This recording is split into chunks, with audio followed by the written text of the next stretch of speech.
Welcome back to my channel Fun with Maths by Priyanka. So अभी तक हमने second chapter complete कर लिया है पॉलिनोमियल्स, जो कि लास्ट वीडियो में कंप्लीट हो गया था। इस वीडियो में हम स्टार्ट करेंगे चैप्टर नंबर 3 क्लास 10th का, जो कि है लीनियर इक्वेशंस इन 2 वेरिएबल्स। ओके, इसकी हम एक्सरसाइज 3.1 स्टार्ट करेंगे। इससे पहले 10th क्लास से पहले हम लीनियर इक्वेशंस इन 1 वेरिएबल पढ़ चुके हैं, जिसमें हम सिर्फ एक ही वेरिएबल की बात करते हैं, कोई भी एक वेरिएबल जैसे x। इस चैप्टर में हम 2 वेरिएबल से इक्वेशन सॉल्व करेंगे। इसकी जो इक्वेशन फॉर्म होती है वो इस फॉर्म में होती है। 2 वेरिएबल्स की जो इक्वेशन होती है वो इस फॉर्म में होती है, ax + by + c = 0।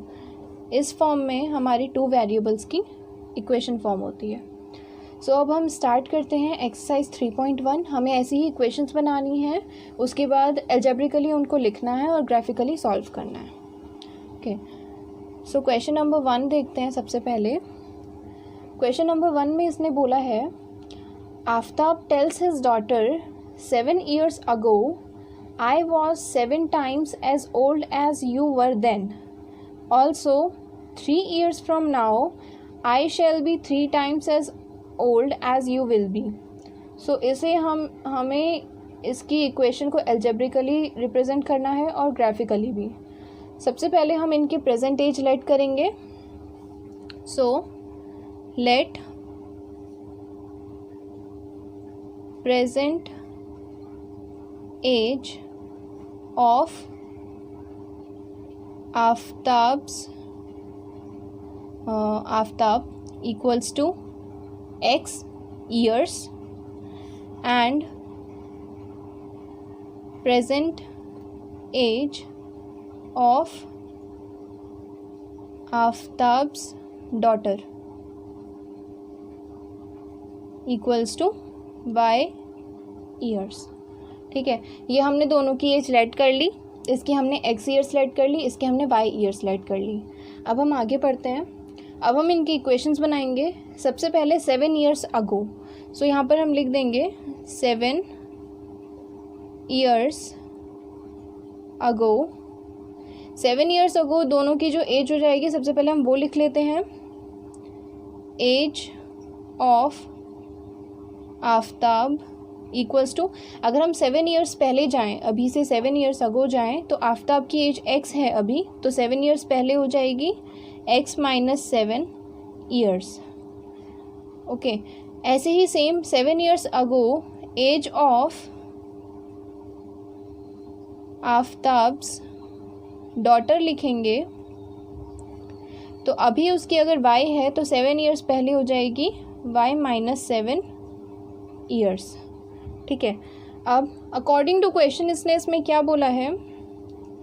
According to question इसने बोला है 7 years ago I was means Aftab अपनी बात कर रहा है, तो x - 7 equals to I was 7 times as old as you were then। Means वो अपनी डॉटर को बोल रहा है कि मैं 7 years पहले तुम्हारी एज के 7 टाइम्स था, जितनी तुम्हारी एज होगी उसके मैं 7 टाइम्स था। तो आफ्ताब की डॉटर की एज कितनी थी 7 years पहले? y - 7, और आफ्ताब की एज है उसकी डॉटर के 7 टाइम्स, तो इसमें हम 7 मल्टीप्लाई कर देंगे। ठीक है, आफ्ताब की एज इक्वल हो जाएगी इसके, ये भी आफ्ताब की एज है, क्योंकि आफ्ताब ने बोला कि 7 years पहले जो उसकी डॉटर की एज थी उसके 7 टाइम्स उसकी एज थी, तो आफ्ताब की एज दोनों इक्वल हो गई। इसके अकॉर्डिंग हम अब एक इक्वेशन बना लेंगे, x - 7 equals to, brackets open करेंगे, 7y - 49, एक साइड लिख लेंगे, x 7y को इधर लेके आएंगे, -7y 49 को भी इधर लेके आएंगे, -7 + 49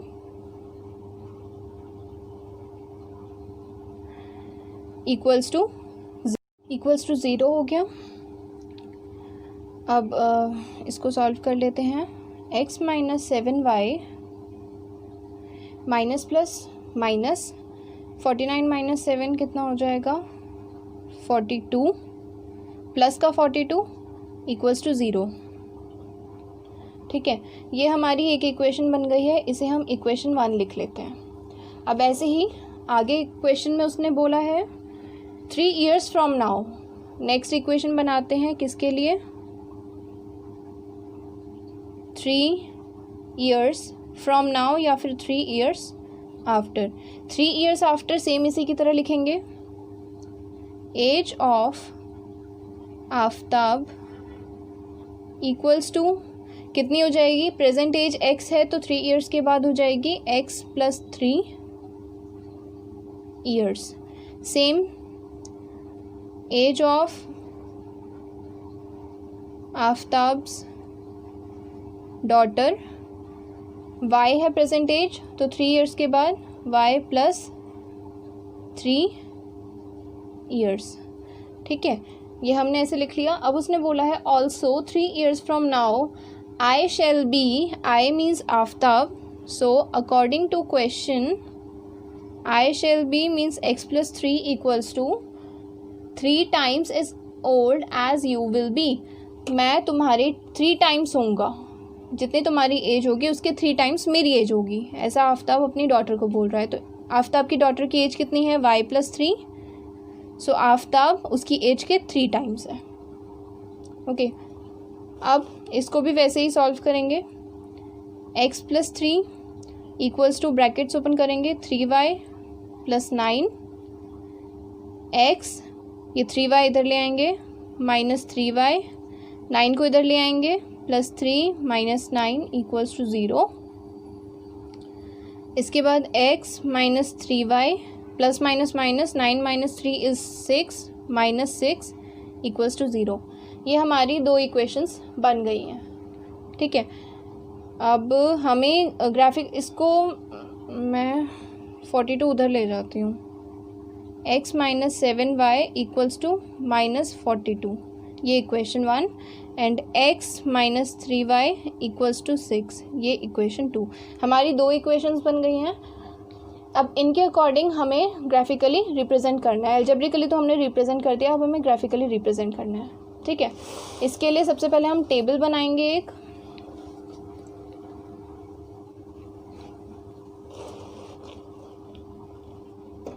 सबसे पहले फॉर इक्वेशन 1, क्या है हमारी equation 1, x - 7y equals to -42, ये थी हमारी इक्वेशन 1। ठीक है, इसके लिए हम टेबल बनाएंगे। अब हम क्या करते हैं, हम y को अकेले रहने देते हैं, बाकी सब उधर भेज देते हैं। सो इसको अगर हम भेजेंगे तो x -42 इधर ले आएंगे तो +42, एंड -7y उधर ले जाएंगे तो 7y, y equals to x + 42/7। अब हम क्या करेंगे, x की वैल्यू पुट करेंगे और y की वैल्यू निकालेंगे। ऐसे हम एक टेबल बनाएंगे। टेबल के लिए मैं यहाँ पर एक बॉक्स बना देती हूँ, यहाँ पर x की वैल्यू, यहाँ पर y की वैल्यू। हमें मिनिमम 3 वैल्यूज़ रखनी होती हैं टेबल में, सो हम 3 वैल्यूज़ ही रखेंगे। उसके अकॉर्डिंग फिर हम ग्राफ बनाएंगे। फर्स्ट वैल्यू आप कुछ भी ले सकते हैं, 0 1 2 -1 -2, पॉजिटिव नेगेटिव कोई भी इंटीजर्स ले सकते हैं। मैं यहाँ पर x की वैल्यू सबसे पहले ले रही हूँ -7। ओके, सबसे पहले मैं यहाँ पर जो भी वैल्यू लेंगे यहाँ पर लिखते जाएंगे। सबसे पहले मैं x की वैल्यू -7 लूँगी, तो हम यहाँ पर पुट करेंगे, देन y की वैल्यू निकालेंगे। एट x इक्वल्स टू -7, ये रफली कर सकते हैं, इसको शो करने की वैसे कोई ज़रूरत नहीं है, हमें सिर्फ टेबल बनानी है। y equals to -7 + 42/7 equals to minus plus minus 8 9 5 35/7 equals to 5। जब हमने x की वैल्यू -7 पुट करी तो हमारी y की वैल्यू आ रही है 5। नेक्स्ट वैल्यू मैं ले लेती हूँ x की 0, at x equals to 0, y equals to 0 + 42/7, that is 42/7, that is equals to 6। Okay, so 0 रखी तो हमारी y की वैल्यू आ रही है 6। लास्ट एक और वैल्यू ले लेते हैं x की, इसको मैं 7 ले लेती हूँ। y इक्वल्स टू 7 प्लस 42/7, 49/7, और हमारी वैल्यू आ रही है 7 y की भी। सो ये हमारी फर्स्ट इक्वेशन की टेबल बन गई है। ऐसे हम सेकेंड इक्वेशन की टेबल बना लेते हैं, फिर एक ही ग्राफ में इसको प्लॉट करेंगे। फॉर इक्वेशन 2, हमारी इक्वेशन 2 थी x minus 3y equals to 6। इसको भी y के लिए रहने देंगे, 6 इधर ले आएंगे, -3y उधर भेज देंगे। x minus 6 equals to 3y, y equals to x minus 6/3। ठीक है, इसके लिए भी मैं यहाँ पर एक बॉक्स बना देती हूँ टेबल के लिए।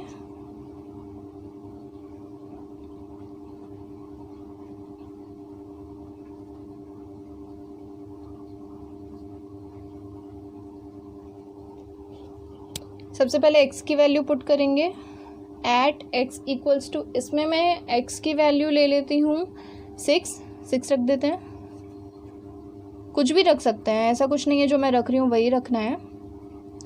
y इक्वल्स टू, x की जगह 6 पुट करेंगे तो 6 minus 6/3 that is 0/3 which is equals to 0। x हमने 6 रखा तो y हमारा आ गया 0। नेक्स्ट हम रखेंगे x इक्वल्स टू 3 रख लेते हैं, y equals to 3 minus 6/3 equals to -3/3, cancel out होगा तो -1। 3 रखने पर हमारी y की वैल्यू आ रही है -1। नेक्स्ट हम लास्ट रख लेते हैं एक 0 at x equals to 0, y equals to 0 minus 6/3 -6/3 equals to -2। 0 रखने पर हमारी वैल्यू आ रही है -2। सो हमने दोनों इक्वेशंस के लिए बॉक्स बना लिए हैं वैल्यूज़ के। अब हम ग्राफ प्लॉट करेंगे। इन टेबल्स को एक बार मैं नेक्स्ट पेज में और लिख देती हूँ, हमें ग्राफ प्लॉट करना है। फर्स्ट इक्वेशन के लिए, फर्स्ट इक्वेशन थी हमारी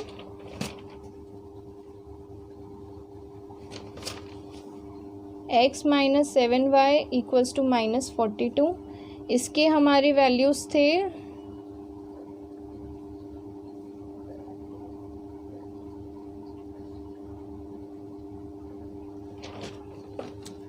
-707 -70757 या, और दूसरी इक्वेशन थी हमारी x minus 3y equals to 6। इसकी वैल्यूज़ थे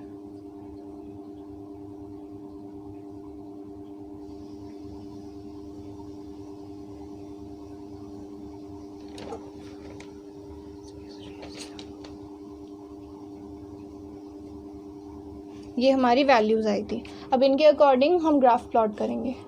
ठीक है, ग्राफ हम इन्हीं के अकॉर्डिंग गैप में लेंगे। जैसे हमारा ये मैक्सिमम जा रहा है 7 तक, दोनों को हम सेम ग्राफ में प्लॉट करेंगे। तो मैक्सिमम हमारा 7 तक जा रहा है तो हम 7 तक का गैप लेंगे।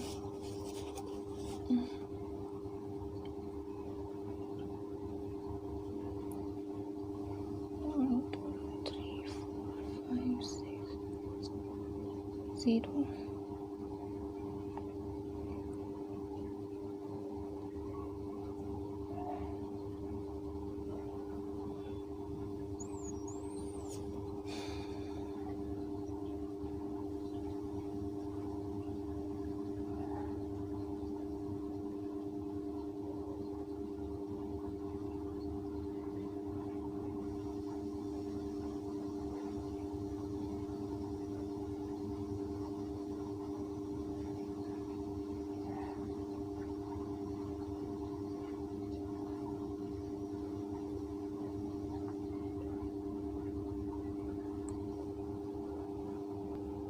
सो ये हमने ग्राफ बना लिया है। अब हम इसमें वैल्यूज़ पुट करेंगे जो भी हमें दी हुई थी। सबसे पहले हमारे फर्स्ट इक्वेशन के लिए हम देखते हैं x है -7, सो हमारा x है -7 यहाँ और y है 5, सो y है हमारा यहाँ पर 5। सो इसके अकॉर्डिंग हमारा आएगा ये 5 इज़ हियर, यहाँ पर आएगा। ठीक है, यहाँ पर लिख लेते हैं हम -7 and 5, first x axis then second y वाला, सो -7 5। ठीक है, इसके बाद x है हमारा 0 और y है 6, x 0 y है 6, तो यहाँ पर आएगा हमारा 0 एंड 6। ठीक है, इसके बाद नेक्स्ट है हमारा x 7 और y भी 7, ये रहा, सो x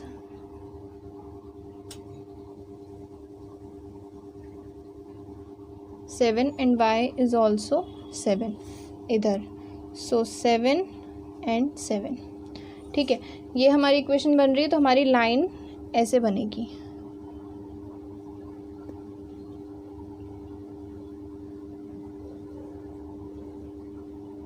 ये है हमारी फर्स्ट इक्वेशन की लाइन। ओके, इक्वेशन का हम यहाँ पर नेम लिख देते हैं। हमारी इक्वेशन थी x - 7y = -42। ये हमारी फर्स्ट इक्वेशन की लाइन है। अब हम सेकेंड इक्वेशन की लाइन बनाते हैं। इक्वेशन हमें इस तरह लिखनी होती है, +42 इधर आएगा = 0। ये हमारी इक्वेशन थी। सेकेंड इक्वेशन के लिए हम फटाफट से अपना लाइन बना लेते हैं।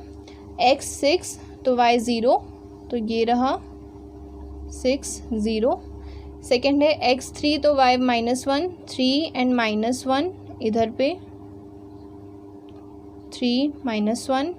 x 0 तो y -2, x 0 तो y -2 इधर पे 0 -2। ठीक है, ये हमारी सेकेंड इक्वेशन की लाइन बन रही है। इसको भी हम ज्वाइन कर लेते हैं पॉइंट्स को।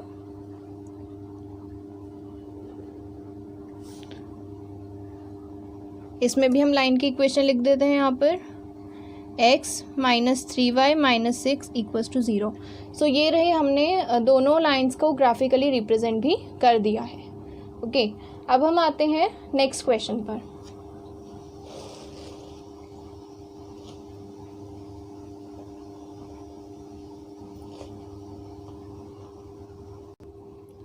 सो क्वेश्चन नंबर सेकेंड में हमें इसने बोला है the coach of a cricket team buys 3 bats and 6 balls for ₹3900। Later she buys another bat and 2 more balls of the same kind for ₹1300। Represent this situation algebraically and geometrically. ठीक है, तो हमें इसमें कॉस्ट की बात कर रहा है, तो सबसे पहले हम इनकी कॉस्ट लेट कर लेंगे। Let cost of a bat equals to ₹x. Okay, then cost of a ball equals to ₹y। हमने दोनों की कॉस्ट लेट कर ली। देन अकॉर्डिंग टू क्वेश्चन, सबसे पहले अकॉर्डिंग टू क्वेश्चन हमारी दो इक्वेशंस बन रही हैं। फर्स्ट इक्वेशन ये है 3 बैट्स और 6 balls की कॉस्ट है 3900। सो 3x + 6y = 3900। Okay, because x है बैट्स की कॉस्ट एंड y है बॉल्स की कॉस्ट। 3 balls की कॉस्ट हो जाएगी 3x एंड 3 बैट्स की कॉस्ट हो जाएगी 3x एंड 6 balls की कॉस्ट हो जाएगी 6y। इन दोनों का जो ऐड करके जो कॉस्ट निकल रही है वो है 3900। ठीक है, ये है हमारी फर्स्ट इक्वेशन। इसको हम इसको हम फर्दर 3 से डिवाइड भी कर सकते हैं, बट इसे ऐसे ही रहने देते हैं। इसको कर लेते हैं equation number 1। Then second equation जो बन रही है वो है later she buys another bat and 2 more balls। Means another bat means 1 bat x + 2 more balls means 2y = 1300। ये है हमारी सेकेंड इक्वेशन। सो हमने इनको एल्जेब्रिकली रिप्रेजेंट कर दिया है, अब हम इन्हें ज्योमेट्रिकली रिप्रेजेंट करेंगे। ओके, सो इस वीडियो में अभी हम एल्जेब्रिकली तक ही रिप्रेजेंट करते हैं। नेक्स्ट वीडियो में मैं आपको बताती हूँ कि इसका ज्योमेट्रिकली रिप्रेजेंटेशन कैसे होगा और थर्ड क्वेश्चन कैसे होगा। ओके, सो फर्दर क्वेश्चंस के लिए आप नेक्स्ट वीडियो पर जाएं। Thank you.